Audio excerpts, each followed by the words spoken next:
Hello and welcome to Silverstone. So obviously we were here a few weeks ago and that didn't end particularly well, but we're back again in the Ford with the national circuit, so completely different. I haven't driven on this part of the circuit at all, so that's something different. And obviously we're in the Ford again, which means different things to learn, let's say that. Obviously nowhere near as much power, but saying that, it's quite a lot of fun through the corners. And as you can probably see from the sky, it's grey, it's a little bit miserable, and it's raining a little bit as well.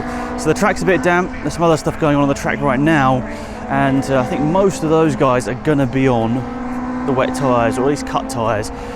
Slicks, it might be getting there, to be fair. There's a lot of running going on, but I think qualifying for sure is going to be wet. So, well, I mean, we don't have much choice. We've got groove tyres, which we'll use for all weather, really. But regardless, I'm happy to be back. Obviously, last weekend we were at Snetterton in this car as well, so I'm getting a lot of experience, or as much experience as possible in this car. I mean, we're all building up to trying to do an enduro car event at the end of the year.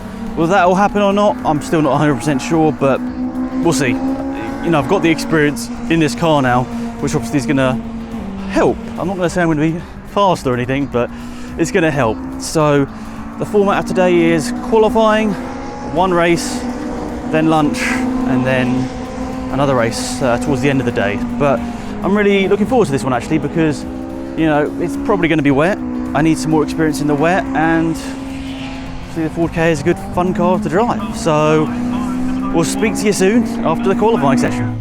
Here we go then. Let's get out on track at Silverstone. You can see the rain had come down after I filmed the introduction to this video. So we were camping overnight there. I had a bit of a rough night because I had forgot a couple of the poles that I needed for my tent, which means we had to slightly improvise there, but regardless, I struggle sleeping at the best of times in camping, so it was expected to be a rough night anyway. Anyway, we go out the track, rain is coming down. I'm learning this track for the first time. I'd done the international layout on the other part of the track, but this part of the track I had never driven on before in real life. I used to love this track, actually, on R Factor 1. Myself and Will, who actually came to this event with me just to watch and say hello. But we used to play this track quite a bit on those R Factor 1 servers. We used to race these V6 Megans round here, and this used to be one of my favourite tracks, partly because I could track extend on the exit of what is turn 1 round here, and I'd usually get away with it, and I'd get good laps because of it.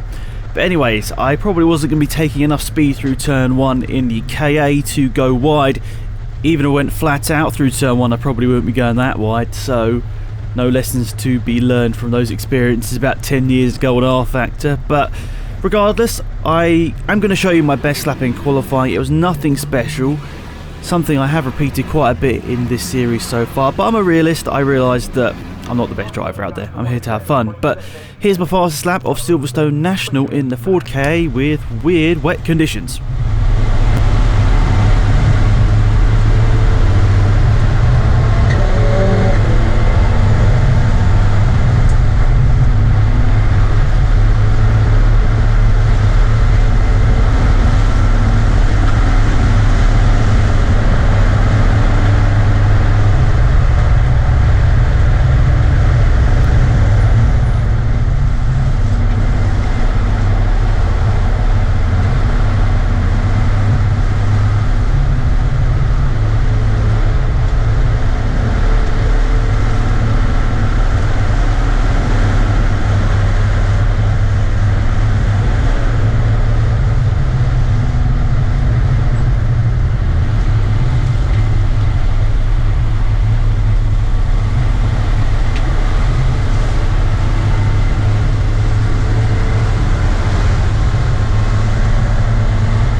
I know, not especially the best lap out there, loads of places where I can improve, but that was my first time around this track and I wasn't holding up too many expectations around there in qualifying.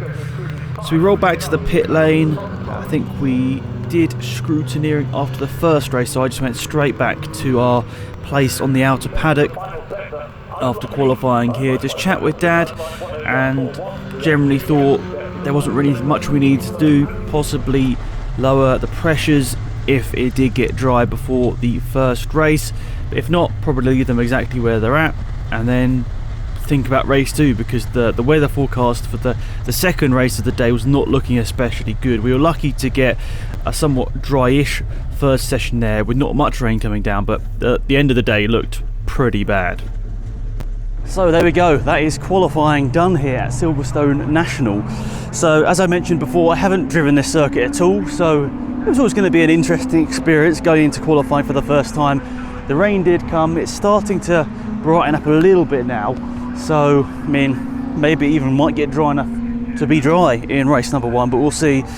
But in the wet, to be fair, it's a lot of fun, this circuit with that car as well. It sort of works a lot better than I expected. Of course, I've not really got a huge amount of power to be playing with here, so yeah, we weren't that far off the car in front. I mean, of course we're last, but we're actually not far off a Saxo, which has probably got near enough 3 times the amount of horsepower I've got, at least double. I think it's towards 3, so I'm not too disappointed with that. If it does continue to rain, then, well, I might have a bit more of a chance, we'll see. But yeah, I'm quite happy with that time. I mean, the lap wasn't anything special. I was racing driver excuses list, but yeah, of course I didn't find the peak performance. I never expected to after only driving this circuit for like 15 minutes, but considering quite a few people did do the practice session at the start of the day, which I actually skipped for today. In hindsight, maybe I should have done it, but regardless, I'm happy to see that sort of time. I mean, of course, I knew I was going to be last, unless there was any sort of big dramas, but can't lie, I'm quite happy with that performance. So we'll see what the race does. I mean, if it does rain, then I think we've got more of a chance of keeping up with Angelo, who's in a Citroen Saxo, the car just in front of me. If it's dry, then probably won't be racing many people, but we'll see. Just obviously try and keep out of everyone's way. But overall, car's feeling good. Heard a bit of a knocking noise from the rear tyres, but that possibly could have just been water going up into the wells and making a bit of a clatter. But of course, we'll check through everything before the first race and see what it's like. Regardless, happy with that, and let's go racing just before lunch. Here we are, stretching in the Ford K. There isn't much room in there, but weirdly I feel a little bit like there's more space around me than in the Honda.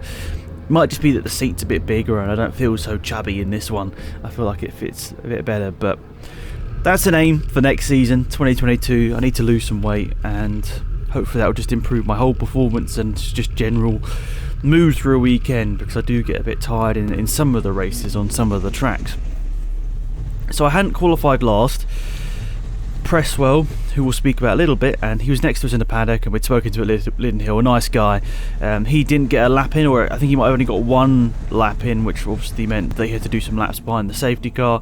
And then I also saw at the back there was a silver Honda Civic, a bit like my one, that I think didn't set a lap time either. So they're going to be 2 cars behind me on this rolling start, but I think they're both starting on the left hand side, so that actually isn't so bad.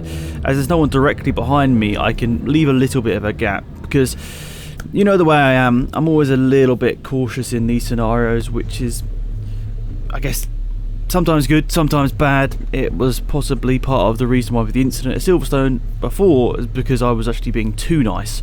I know that sounds a bit stupid, but it's weird how motorsport works sometimes. So we roll out of this isn't Parc Fermé, that's the assembly area. Parc Fermé is sort of on the inside of turn 1.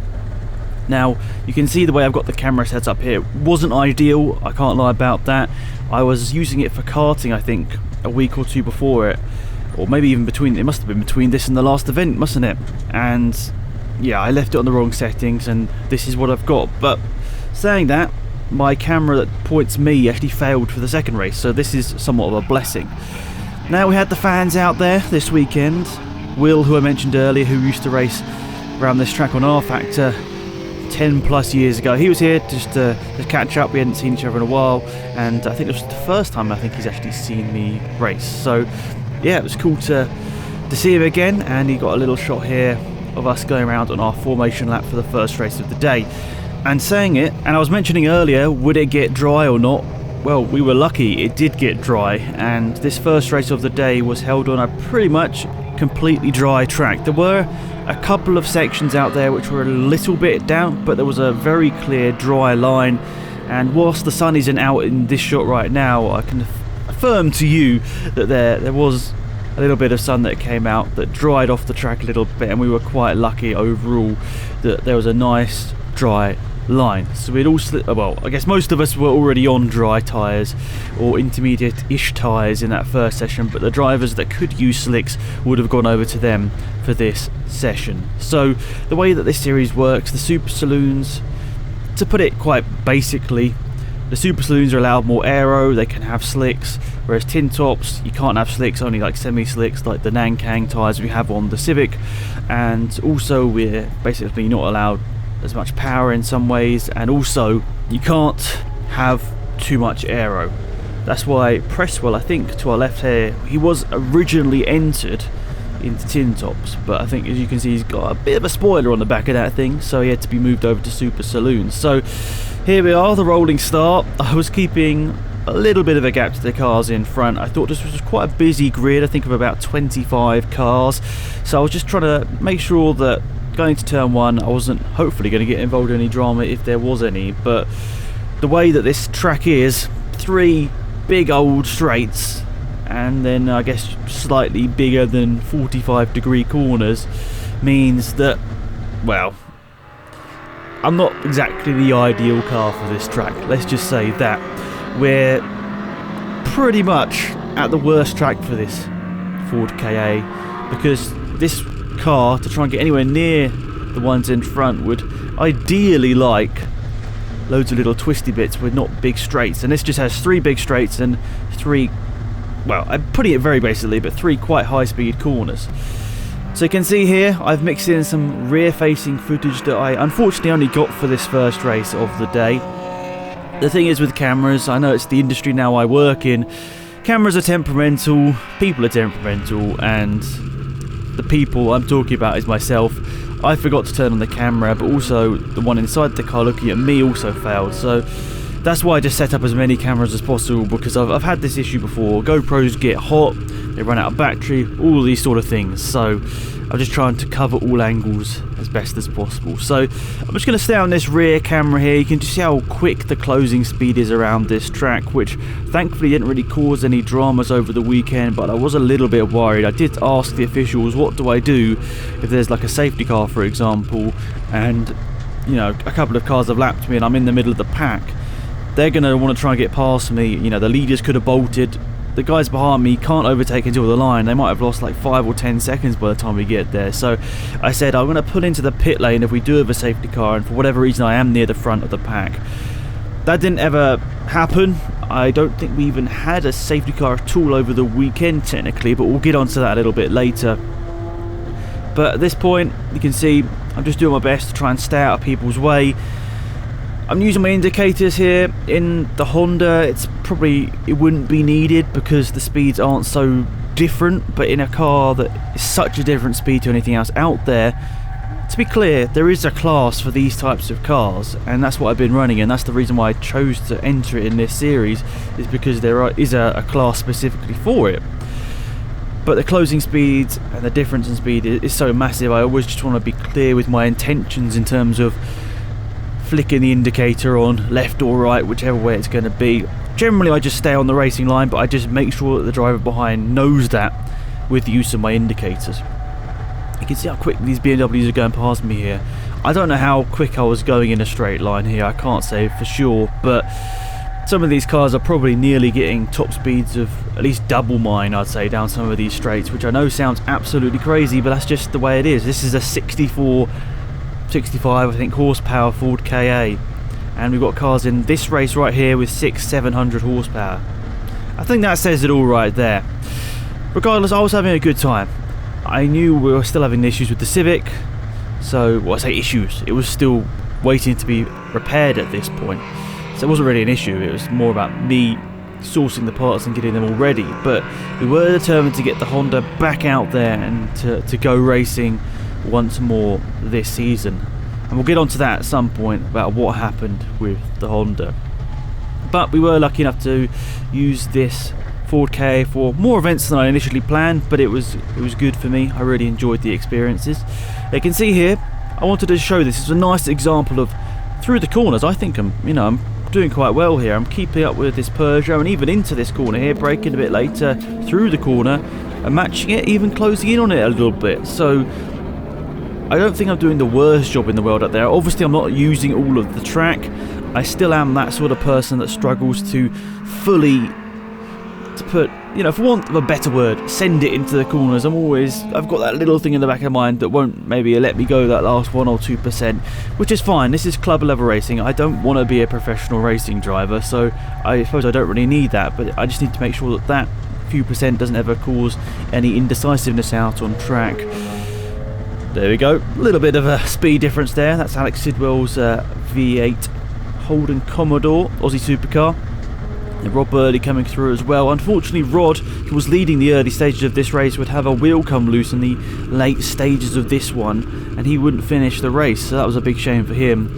So we see Steve Dan going past there. I think that might have been Nick in his Clio as well. And then we've got the T1 battle just behind here. A really good battle between these two guys throughout the whole season here. Dave Charlton, Ken Angel, they've had a really superb battle throughout this whole season, exchanging class wins throughout the whole year. Great to see them two battling out on track. There's, I think, Chris Bassett going through in his absolutely rapid Peugeot 305, I want to say. Oh, I'm really bad with Peugeot model numbers. It's either the 305 or 306. I think it might be the 306 now. I'm worried. Regardless, you can see there, going to turn 1, that was having to make a little bit of a late move, as that was Jason Stone flying down the inside in his Super Saloon Fiesta. Now I think this possibly is the last lap of the race. I think we're getting towards the end of this one, and I saw Rod off on the side of the track here, but then I also saw in my mirrors here that there was a BMW. That was one of the Bradleys going past there to claim a position. Now Rod had retired with, I think, just a couple of laps to go. You can hear the tyre squeal as I'm really trying to push it around here, but you can see I was still not even using the full extent of the track. So I think it's just one of those things I probably can always slightly struggle with in race cars, fully committing to every single corner out there. But there's the checker flag. I finished yet another race, and although I would have loved to have done this race in the Honda, I can't lie, this was up there in terms of the amount of enjoyment I had out on track whilst racing around by myself. It was a lot of fun. A big thanks to everyone that made it possible.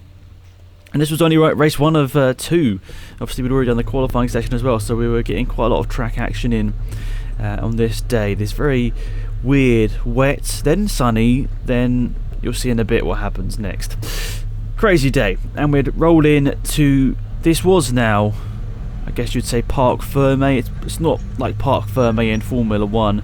I guess maybe the same rules kind of apply, but it's obviously nowhere near as serious. You can get out your cars and be chatting away with people. It's obviously a bit more of a friendlier atmosphere because of, well, let's just say the prize up for grabs isn't quite the same. And you can see I just parked behind Angelo. My aim, if it was wet, was to try and keep up with him. In qualifying we weren't too far off, but in the race obviously the dry conditions meant that I really didn't have much of a chance. I was really relying on rain to be closer to Angelo, and to be fair, I was in qualifying, I think I was only like 3 seconds off.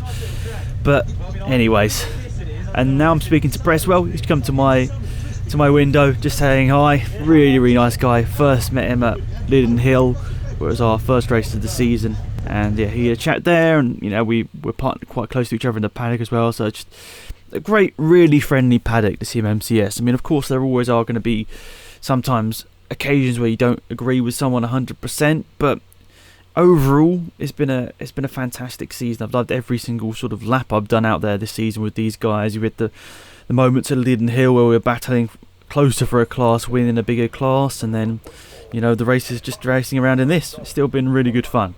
But before we go to race 2, the weather would change.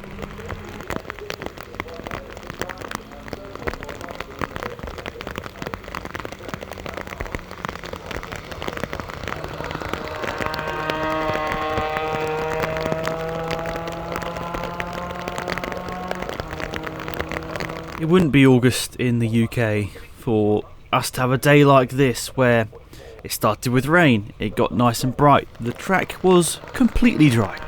Then for it to rain non-stop between, I think it was about 2-3 p.m.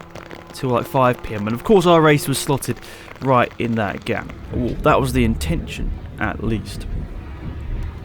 You can see how heavy this rain was. You can see the spray from the cars in the other sessions. It was mad. It was really quite mad. But we were called to the assembly area.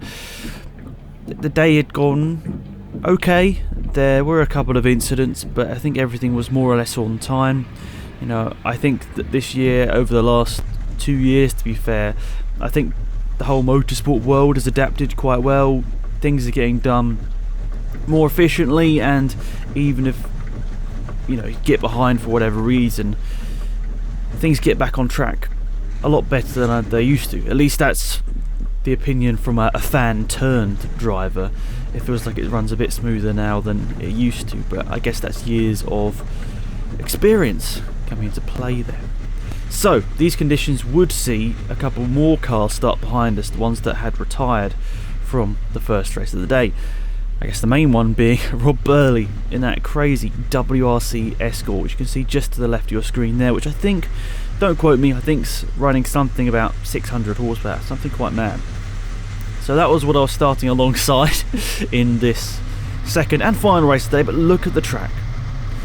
I honestly don't remember driving in these sort of conditions in the UK for a very long time. I know it's slightly different on the road because normally other cars are clearing the road as you go along, but it was mad. And I just would like to point out here, I'm not on like full wet tyres. I'm still on sort of semi-slick tyres here.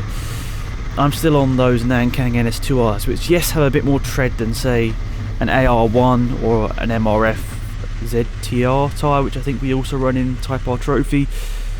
I know it has probably a bit more of a groove than those tyres, but still I have nowhere near as much tyre grip as a lot of cars out there running either full wet tyres like nearly British touring car competition wet tyres, or what some of the tin tops use is a really good road wet tyre, which I didn't have on here. We only have essentially one set of tyres for the Ford KA and they're semi-slick. So when these sort of conditions arose, I wasn't too worried because I realised we're going around at quite a slow speed in this car anyway. But this is motorsport, and the possibility of aquaplaning out of nowhere, that's a reality. We can't say that it will never happen. I mean, look at this. This is the formation lap, and you can see the conditions have deteriorated even more. So I thought, okay, it might not be my wisest move in the world here, but just give myself even more of a gap here to the cars in front than normal. I mean, not that I had much choice anyway, because obviously the Ford K is so slow in a straight line. I was going to give myself a gap, but you can see to the left of your screen there, that's Angelo. You can probably just see there in his orange and black Saxo. So he was, I think, a row or something in front of me, and my aim was like, in these sort of conditions I might have a chance of trying to keep alongside him or get past, or I don't know, try and beat him. That was an ambitious aim of mine, but through turn one I get a better run through here. I'm a little bit more committed. The power difference is not so significant here. You can see we're side by side for a long time. We're not going at such a big speed, so I can have a look over and see where he's at. But on the brakes there, he's a bit more ambitious, and he still brakes in time. But what I was looking at least was there was a big crash right at the front of the field. It was actually two of the front running contenders there, so you can see what I was sort of doing that emotion. I was just like, please let everything be okay, because I saw Alex Sidwell, who was the leader, had a massive sort of shunt on the door side. It was quite scary, I can't lie. There was a big dent in his driver door, and I think since the event everyone has realised if that wasn't such a well built car, things could have been even more serious. But thankfully Alex was able to get out okay, but there was considerable damage to his car, and the car that had hit him was, I think, Paul Watson, who was really unfortunate. He had a good start, but then just aquaplaned out of nowhere in his BMW. He wasn't going crazy quick or anything, but he just aquaplaned out of nowhere.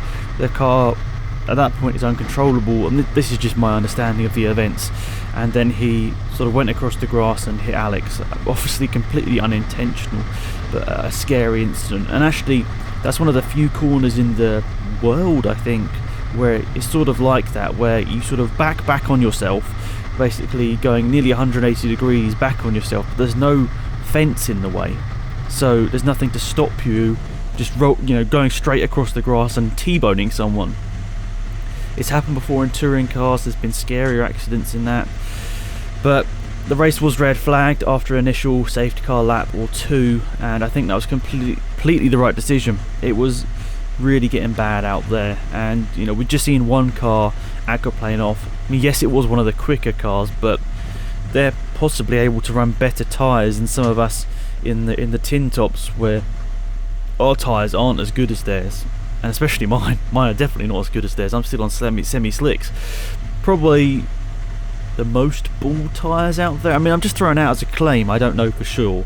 Maybe someone else is running on sort of semi slick tyres, but I don't think so. I think everyone else has the option of another set of tyres, and whether they be like Pilot Sport 4s, which is what I think I have for the Civic, whatever they'll be really quite decent in these conditions. But then the likes of Rob Burley, Sidwell, Watson, all of those guys in Super Saloons, they have the chance of having really good top wet tyres.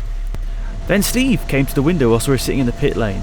I kid you not, we were sitting in the pit lane for about 40 minutes. So this is Steve that helped me my first race in the Saxo, and it was great to chat to him briefly there. He was helping Angelo in the car in front, and then after that a kind marshal comes up to speak to me. I asked them whether we're going to restart or not. She was asking me whether I wanted to restart personally. I was happy to do what everyone else wanted. I'm happy not to start if everyone else, or the majority, said they're not going to start. I didn't really care, to be perfectly honest. I mean, I knew the conditions were quite crazy, as is evident here from John's footage around the track, but I did want to tick off that wet race on my CV from 2021 racing, because I hadn't had one yet, at least a proper one. Now, John did get some footage of Sidwell's car and Watson's car getting removed from the gravel traps, but there is significant damage there, and I don't want to be that guy showing it again. I'm sure they've already experienced enough pain through the accidents not to have it put out on YouTube once more. But yeah, scary accident, and thankfully both of them got out okay, even though there was considerable damage to both cars. But I told myself at the start of the season I didn't want to back down to anything. Any sort of situations that arose were unprecedented. I didn't want to back down at first sight, and I was one of 7 cars to take to the track for this race at the end of the day in these crazy conditions. Most of the people in the paddock after this race told me these were the craziest conditions they'd ever seen for a motor race that actually went ahead. It was relentless. There was so much water out there, and there wasn't really much in the way of ways of dispersing it. I think there was a couple of tractors out there, and look at this. I've run into this big old puddle because it's so bright out there. I've obviously tried my best with the camera and the editing to do some tricks to try and make it look a bit better than it is, but you can see it's so bright out there, it's hard to really distinguish between what's just normal water and what's deep water out there. And I think at some point possibly I put my visor down. I'm not 100% sure here whether I do or not, because it's crazy. It really is quite crazy out there. But I think sometimes the tinted visor will help in these sort of conditions, as it allows you to sort of see a bit more depth. It makes everything a bit darker, so you can sort of differentiate brighter things out on track a bit better. I don't know whether I did here. You can see how slow I'm taking it on this outlap. As I mentioned before, I don't have those tyres to go crazy here. We have one set of tyres, and that's what I've got to run for the whole weekend. I can't be going out there and spending even more money on it, because at the end of the day this isn't even my car, and I've already spent a decent bit of money on getting a set of tyres for this. And look at that. I'd hit 2 huge bits of water flying across the track. Okay, flying maybe a bit of an exaggeration, but some water coming across the track, 2 big streams just coming up to the start finish line, and that took any sort of control out of my car. I realised on later laps I just got to hold the steering wheel straight. There's no point steering through here because your car's going straight basically wherever you point it. they were tough conditions. They were really tough conditions. But did have some supporters out there. I mentioned earlier on that Will had come to this event, the first race that had ever seen me racing in one of my cars. So here we are. He put on some supportive words as I went past. He's closing.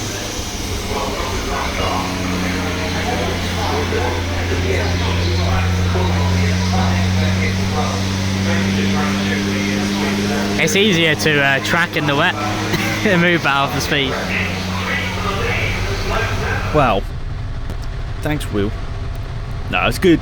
In all fairness, it was good to see him at the event, and I appreciate him taking that video as well. It does make you appreciate how slowly I was going. My only goal here was make the finish. I didn't care about lap times. I just wanted to make the finish, not anything too silly here. Thinking we started the day with the top 20, I joked to my dad after that I'm going to go for a top 10 in the second one, because we'd gone from like 22nd, 23rd on the grid, I think, up to a top 20. So I joked to my dad, let's go for a top 10. And there's the checker flag to take that top 10, to take 7th place on the road. Yes, there was only 7 cars out there, but still, it's a funny little thing that I can mention from this race weekend. What a crazy one. I'm doing my best here to flash the lights towards Will and John, who I knew were in that kind of area, and also to the marshals as well, because I had no idea whether they could see me waving. But I wanted to say thank you to them, because they were waiting around for probably 40-45 minutes whilst we just sat in the pit lane. I'd left the KA's engine on the whole time. I was worried about it stalling or whatever on restart, so I just left it on. Thankfully it had enough fuel in there for that to be no problem at all. But what a crazy weekend. So many ups and downs. Coming back to a venue which just 2 weeks ago I'd had a very tough time crashing my own car, and when I saw these conditions, I can't lie, I was a little bit worried. But it turned out to be a good day, and time for my reflection of what it was. Wow, what a difference 1 hour makes. So, I mean, it's still quite dark up there, a bit cloudy, and there's still a little bit of rain falling here, but we've had about half an hour of complete dryness and sun after what was such a crazy race. It's hard to put that into words. Obviously, we were sitting in the pit lane for near, I don't want to say an hour, probably like 40 minutes, probably just sitting in the pit lane there. The heater was on max, the car was still running. And, you know, they come down a few times asking us, you know, do you want to restart? The conditions out there aren't particularly good. Pretty evident. But I thought, okay, I'm in a very slow car here. Just drive around and get to the finish. That was an aim for me. I always like to finish the races that I start. But yeah, the conditions were as such, which obviously meant that was going to probably be quite tricky. But, you know, the rain just kept pouring down. Didn't relent. It just kept on coming. And, you know, there were a few thoughts in my head thinking, okay, probably should just pull off, Alex. You know, you're not really going to gain anything out of this. But at the same time, I didn't want to be just first sight of, in a big rain. I didn't want to be sort of pulling out. I mean, it is what it is. But we decided to keep going, even though I think there was a bit of a vote going on between the drivers. Some said they wanted to continue. Some said, let's just call the race there. Personally, of course, I'm happy that I managed to get out there and finish the race. It's always good to get to the checkered flag. For me, I needed a bit of confidence in these sort of conditions, and while I don't know whether confidence is the right word for the way that race went, but got some experience. I mean, I think that's the big thing here. I managed to, you know, get through that race, which was obviously very important. So yeah, unbelievably, there's some sun there. I don't even think I can film in that direction because I'm going to be blind. But yeah, really good to finish that race. Got another finish on the schools. What am I trying to say at this point? Very relieved that we just finished. I'll of course have put in some footage of how bad it was. I think at some point, I think it was the first red flag, they had like tractors going around, you know, trying to, you know, move the standing water, and yeah, it didn't look very good in terms of getting a restart sorted, but it happened. There were a couple of aquaplaning moments on the start-finish straight, the old start-finish straight, I guess you'd say, for Formula One, but that's where you start and finish for the national circuit that we're driving on here. And yeah, apart from that, just trying to just keep it in the right direction. You've seen from the footage there are obviously a few little moments where I hit that standing water, but overall not too bad. I think we only did like 3 or 4 laps, but I was like, just drive it around normally, Alex, and hopefully get to the checker flag. Getting a bit of misting up in there, but I think the heater on the inside and also winding down the windows at certain times managed to get to the end without any big dramas there. But yeah, happy we got to the finish.